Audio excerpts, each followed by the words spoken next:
ఓం శ్రీ గురుభ్యో నమ. ఓం శ్రీమాత్రే నమ.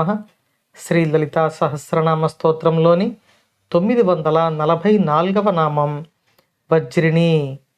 ఈ నామానికి మంత్రస్వరూపం శ్రీ వజ్రిణ్యై నమ. ఈ నామాన్ని ఒకసారి పరిశీలిస్తే వజ్రాయుధమును ధరించిన ఇంద్రుని యొక్క శక్తి స్వరూపమైన లేదా వజ్రాయుధమును ధరించిన ఇంద్రునికి శక్తిని ప్రసాదించినటువంటి ఈశ్వరి ఈ నామంలో వజ్రిణి అని వసిన్యాది వాగ్దేవతల చేత కీర్తించబడుతున్నారు.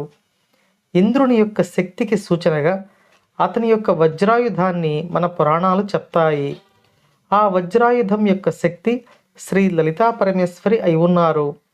ఇంద్రుడు ప్రయోగించే వజ్రాయుధం అమ్మవారి యొక్క ఆశీర్వాదంతో శక్తిని కలిగి ఈ ముల్లోకాలను ఇంద్రుడు పరిపాలించేటట్లు అనుగ్రహిస్తున్నది అని ఈ నామంలో వసిన్యాది వాగ్దేవతలు మనకు తెలియచేస్తున్నారు.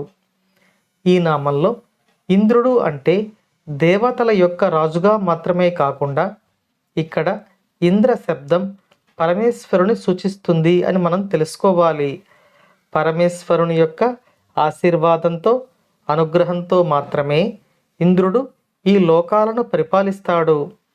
కానీ వేదం పరమేశ్వరుని ఇంద్ర అని ప్రతిపాదించింది. కాబట్టి ఈ నామంలో అమ్మవారు పరమేశ్వరుని యొక్క శక్తిగా ముల్లోకాలను శాసించే మహాశక్తి స్వరూపిణిగా మనకు దర్శనమిస్తున్నారు అని తెలుసుకోవాలి. ఈ ప్రపంచాన్ని నడిపించే శాసన రూపమైన అమ్మవారి యొక్క శక్తి ఈ నామంలో వజ్రిణి అని మనకు తెలియజేయబడుతోంది.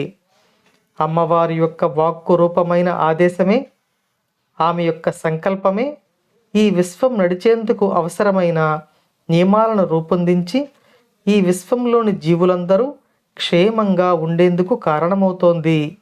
అంటే అమ్మవారి యొక్క వాక్కు రూపంలోని శాసనశక్తి ఈ నామంలో మనకు వజ్రిణి అని తెలియజేయబడుతోంది. అమ్మ అనుగ్రహంతో మనందరం క్షేమంగా ఉండాలని కోరుకుంటూ ఓం శ్రీమాత్రే నమః.